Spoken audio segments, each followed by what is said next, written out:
ٹیپو سلطان، ایک نام جو آج ہر آدمی جانتا ہے، ہر آدمی کے دل میں ہوتا ہے کہ کاش میں بھی ٹیپو سلطان جیسا بہادر ہوتا۔ آج کل بہت ساری کنٹروورسیز ہو رہی ہیں ٹیپو سلطان پر کہ وہ اینٹی ہندو تھے اور انہوں نے بہت سارے مندر توڑے تھے، مگر سچائی ایسی باتوں سے بہت الگ ہے۔ کیا آپ جاننا چاہتے ہیں ٹیپو سلطان کون تھے، ان کی شخصیت کیا تھی؟ چلیے سنیے۔ حیدر علی کے گھر میں ایک بچہ پیدا ہوا۔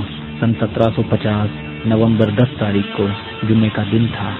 دیون ہلّی میں اس بچے کا نام فتح علی ٹیپو سلطان رکھا گیا، ایک صوفی بزرگ حضرت ٹیپو مستان اولیاء کے نام پر۔ بچپن سے ہی حیدر علی نے ٹیپو سلطان کو ہر قسم کی تعلیم دی، انہیں صرف اسلام نہیں بلکہ ہندوازم کے بارے میں بھی سکھایا گیا۔ ٹیپو سلطان بچپن سے ہی بہت شانت سوبھاؤ کے تھے۔ جب انہوں نے تلوار چلانا سیکھا تو اپنے ٹیچر سے کہا، مجھے خون بہانا اچھا نہیں لگتا، مگر میں ہمیشہ سچائی کے لیے اور اپنے ملک کی حفاظت کے لیے تلوار ضرور اٹھاؤں گا۔ جب حیدر علی میسور کی حکومت کے سروادھیکاری بنے تو انہوں نے ٹیپو سلطان کو اپنے پاس بلا لیا اور ٹیپو سلطان نے 15 سال کی عمر میں اپنی زندگی کی پہلی جنگ میں حصہ لیا۔ اس جنگ میں انہوں نے ثابت کیا کہ وہ ایک بہادر کے ساتھ ایک ولی صفت انسان بھی تھے۔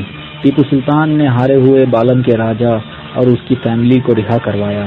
یہ کام دیکھ کر بالم کے راجا نے کہا، ٹیپو، میں اپنی پگڑی حیدر علی کے پیروں میں ان کے ڈر کی وجہ سے رکھ رہا ہوں، مگر میرا دل کرتا ہے کہ میں اپنا سر تیری قدموں میں رکھوں، تیری عزت میں۔ ایسے ہی ایک اور قصہ ہوا سیکنڈ میسور وار میں، جب ٹیپو سلطان نے برٹش کو ہرا دیا اور لگ بھگ 3000 برٹش سپاہیوں کو گرفتار کیا گیا۔ اس میں سے ایک کرنل بیلی تھا۔ جب کرنل بیلی کو حیدر علی کے پاس لایا گیا تو وہ بہت بری حالت میں تھا، اس کے سر سے خون بہہ رہا تھا۔ یہ دیکھ کر ٹیپو سلطان گھوڑے سے نیچے اتر گئے اور کرنل بیلی کے پاس گئے اور اس کو سہارا دیا اور ایک پالکی منگوائی اور خود کرنل بیلی کو پالکی میں بٹھانے لے جا رہے تھے کہ کرنل بیلی کے سر سے خون کی کچھ بوندیں ٹیپو سلطان کے ہاتھ پر پڑ گئی تو کرنل بیلی معافی مانگنے لگا تو ٹیپو سلطان نے اس کو کہا، تمہارے خون اور میرے خون میں کوئی فرق نہیں ہے، ہم دونوں کے خون کا رنگ ایک ہی ہے، تم بھی انسان ہو، میں بھی انسان ہوں، اس لیے معافی مت مانگو، کیونکہ معافی صرف اللہ تعالیٰ سے مانگی جاتی ہے، انسانوں سے نہیں۔ سن کر کرنل بیلی رونے لگا اور کہا، دنیا ہمیں بھول جائے گی لیکن آپ کو ہمیشہ یاد رکھے گی ٹیپو صاحب۔ ٹیپو سلطان کی عمر جب 20-25 سال کی تھی، وہ ایک دن اپنے ایک فرینچ دوست کے ساتھ جنگل میں شکار کرنے گئے۔ وہاں ایک شیر نے ان کے دوست پر حملہ کر دیا تو ٹیپو سلطان نے بڑی بہادری کے ساتھ اس شیر کا مقابلہ کیا اور اس کو مار دیا۔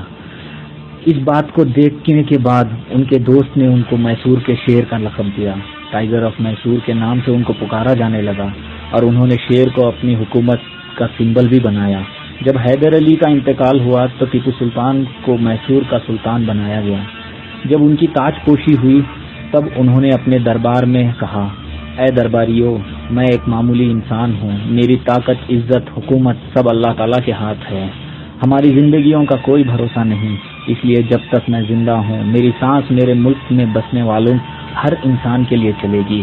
میری حکومت میں ہندو ہو یا مسلمان سب برابر ہیں اور ان کی حفاظت اور ترقی کے لیے میں کچھ بھی کروں گا، کیونکہ میں اللہ رب العزت کے سوا نہ کسی کے قہر اور غضب سے ڈرتا ہوں اور نہ مجھے کوئی اسلام کی راہ سے ہٹا سکتا ہے۔ ٹیپو سلطان نے جب کیرلا فتح کیا تو وہاں ایک قانون تھا کہ ہندو دلت عورتیں پورے کپڑے نہیں پہن سکتی تھی۔ یہ قانون وہاں کی اونچی ذات والے برہمنس نے بنایا تھا۔ ٹیپو سلطان نے حکم دیا کہ عورت کا احترام کرنا ضروری ہے۔ عورت ماں بن کر جنم دیتی ہے، بیٹی بن کر خوشی دیتی ہے، بہن بن کر ساتھ دیتی ہے، بیوی بن کر زندگی سجاتی ہے، اس لیے ہمیں عورتوں کا احترام کرنا بہت ضروری ہے۔ جو میرے اس حکم کو نہیں مانے گا وہ میرا غصہ بھی دیکھے گا۔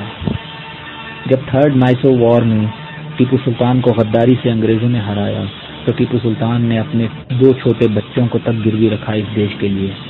آج کے لوگ کہتے ہیں کہ ٹیپو سلطان اینٹی ہندو تھے، اینٹی انڈیا تھے۔ ذرا سوچو، تم نے آج تک کیا کیا ہے انڈیا کے لیے؟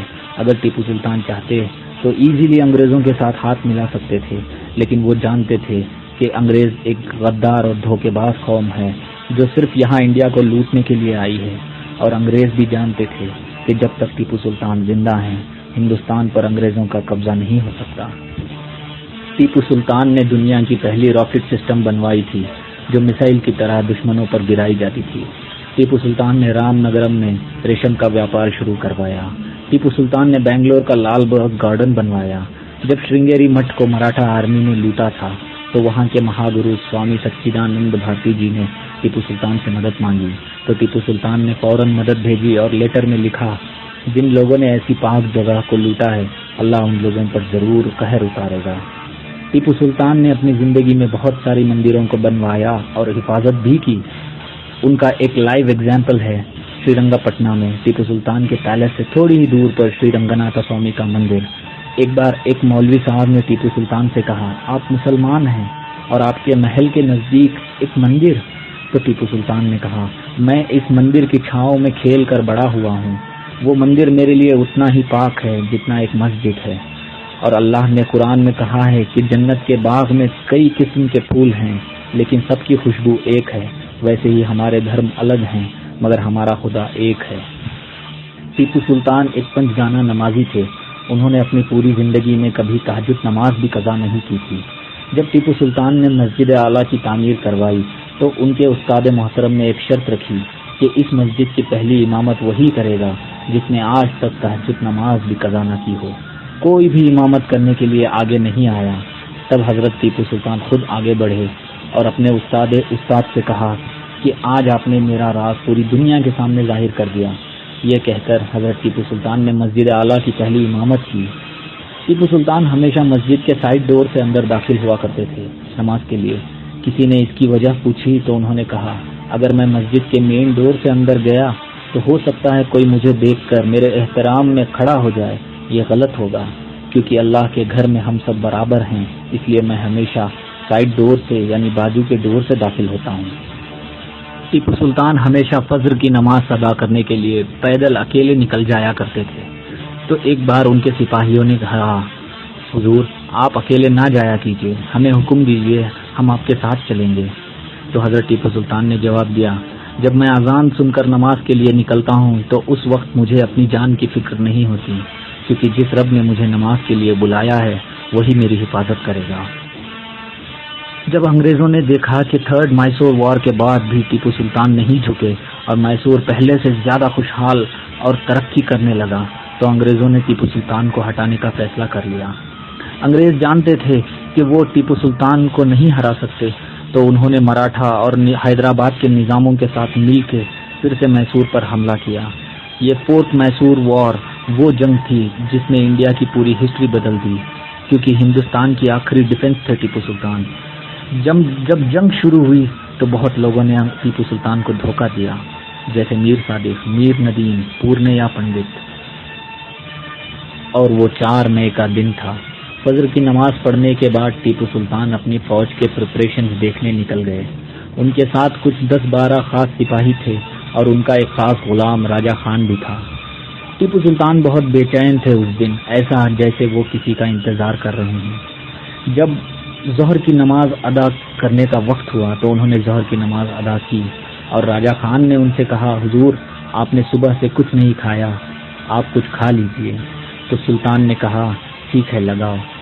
ٹیپو سلطان جیسے ہی بیٹھے کھانے کے لیے اور ایک نوالا اٹھایا ہی تھا کہ بھیانک توپوں کی آواز گرجنے لگی چاروں طرف سے. انہوں نے نوالا نیچے رکھا اور کھڑے ہو گئے اور کہا، الحمدللہ میرے ساتھیوں، وہ وقت آ گیا جس کا انتظار تھا. جو میرے ساتھ آنا چاہے وہ آ سکتا ہے اور جو نہ آئے اس پہ میں کوئی گلہ نہیں کروں گا. تو سب لوگوں نے کہا، حضور ہم آپ کے لیے اپنی جان حاضر کرتے ہیں، ہم آخری سانس تک آپ کے لیے لڑیں گے. یہ سن کر ٹیپو سلطان نے کہا، نعرہ تکبیر. تو سارے سپاہیوں نے کہا، اللہ اکبر، اور سب واٹر گیٹ کی طرف بڑھے جہاں انگریز قلعے میں داخل ہو رہے تھے. ٹیپو سلطان جب وہاں پہنچے تو بہت انگریز قلعے کے اندر داخل ہو چکے تھے اور ان کے ساتھ جنگ شروع ہو گئی. ٹیپو سلطان اور ان کے خاص کچھ 10-15 سپاہیوں نے لگ بھگ 500 سے زیادہ انگریزوں کو قتل کر دیا. جب انگریزوں نے دیکھا کہ یہ لوگ انگریزی فوج تو گاجر مولی کی طرح کاٹ رہے ہیں تو کچھ برٹش سپاہی قلعے کی دیواروں پر چڑھ گئے اور گولیاں چلانے لگے. ایک ایک کر سارے سلطان کے وفادار سپاہی شہید ہو گئے. ٹیپو سلطان بھی کافی زخمی ہو گئے تھے. پھر اچانک ایک گولی ان کے دل کے پاس لگی تو وہ گھوڑے سے نیچے گر پڑے. ان کے ساتھ راجہ خان تھا. راجہ خان نے کہا، حضور یہ لوگ جانتے نہیں ہیں کہ آپ کون ہیں. اگر آپ اجازت دیں تو میں اعلان کر دوں گا کہ آپ ہی ٹیپو سلطان ہیں، تو یہ لوگ آپ کی جان بخش دیں گے۔ ٹیپو سلطان نے کہا، چپ رہو، کیا تم مجھ سے میری شہادت چھیننا چاہتے ہو؟ گیدڑ کی 100 سال کی زندگی سے شیر کی 1 دن کی زندگی بہتر ہے۔ یہ کہہ کر سلطان پھر اٹھے اور تلوار اٹھائی اور لڑنے لگے۔ سلطان نے تلوار پھر اٹھائی اور لڑنے لگے۔ تبھی اچانک ایک گولی ان کے سر میں لگی جو ان کے سیدھے کان کے اوپر لگی تھی اور ٹیپو سلطان شہید ہو گئے۔ لگ بھگ عشاء کا وقت تھا۔ ہر طرف پورے سرنگا پٹنہ میں لوٹ مار چل رہا تھا اور تبھی ایک خبر آئی کہ حضرت ٹیپو سلطان کا جسم مل گیا ہے واٹر گیٹ کے پاس۔ ڈیوڈ برڈ نے حضرت ٹیپو سلطان کے جسم کے پاس کھڑے ہو کر کہا کہ آج سے ہندوستان ہمارا غلام ہے، کیونکہ ہندوستان کا رکھوالا میسور کا شیر مر چکا ہے۔ بیئرڈ نے حکم دیا کہ ٹیپو سلطان کے جسم کو محل لے جایا جائے پالکی میں۔ جب عشاء کی اذان کا وقت ہوا تو ایک بوڑھا آدمی مسجد اعلیٰ کے مینار تک پہنچا اور اس نے اذان دینی شروع کی۔ وہ اذان سن کر ہر آدمی کی آنکھوں میں آنسو تھے، یہاں تک کہ انگریز بھی اداس ہو گئے۔ اگلے دن حضرت ٹیپو سلطان کی نماز جنازہ ہوئی مسجد اعلیٰ میں اور جنازہ لے کر گنبد لے جایا گیا۔ پورے راستے میں لوگ رو رہے تھے، کچھ لوگ جنازے کے سامنے جھکے ہوئے تھے۔ سرنگا پٹنہ میں ہر آدمی، ہر عورت، بوڑھا، بچہ سب جنازے کے اس جلوس میں موجود تھے۔ برٹش کیپٹن رچرڈ بیلی نے اپنی ڈائری میں لکھا ہے، جب ٹیپو سلطان کو دفن کیا جا رہا تھا تو ہم لوگوں نے 21 توپوں کی سلامی دی ٹیپو سلطان کو، تو ان توپوں کی آواز کسی کو سنائی نہیں دی، کیونکہ آسمان میں ایسی بجلیاں گرج رہی تھی، ایسا لگ رہا تھا کہ آسمان والے خود ٹیپو سلطان کا استقبال کر رہے ہیں۔ اور جیسے ہی ان کو دفن کر کے ہم لوگ آگے بڑھے، ایسا طوفان آیا کہ لگ بھگ پورا سرنگا پٹنہ ڈوب گیا کاویری کی باڑھ میں۔ یہ تھی کہانی حضرت ٹیپو سلطان کی اور ان کی زندگی کی۔ وہ جاتے جاتے پوری دنیا کو ایک ایسا پیغام دے گئے کہ دنیا قیامت تک اس کو یاد رکھے گی کہ گیدڑ کی 100 سال کی زندگی سے شیر کی 1 دن کی زندگی بہتر ہے۔ اگر اس کہانی میں یا میرے بتانے میں کوئی غلطی ہو گئی ہو تو اللہ رب العزت مجھے معاف فرمائے۔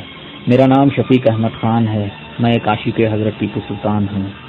اللہ تعالی ہم سب کو حضرت ٹیپو سلطان جیسی بہادری نصیب فرمائے اور ان جیسی وطن پر شہید ہونے والی موت عطا فرمائے، آمین۔ جے ہند، جے کرناٹکا۔